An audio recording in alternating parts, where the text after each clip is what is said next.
барысында өтетін әдіс тәсілдерімді көрсетемін.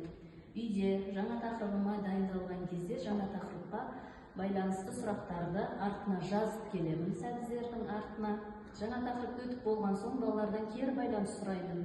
Кері байланысқа, сұрақтарға жауап беріп, жаңа тақырыпты түсінгенін туралы біліп отырамын. Сол сұрақтарға жауап береді балалар. Дұрыс болған жағдайда қоянды келіп тамақтандырып кетеді.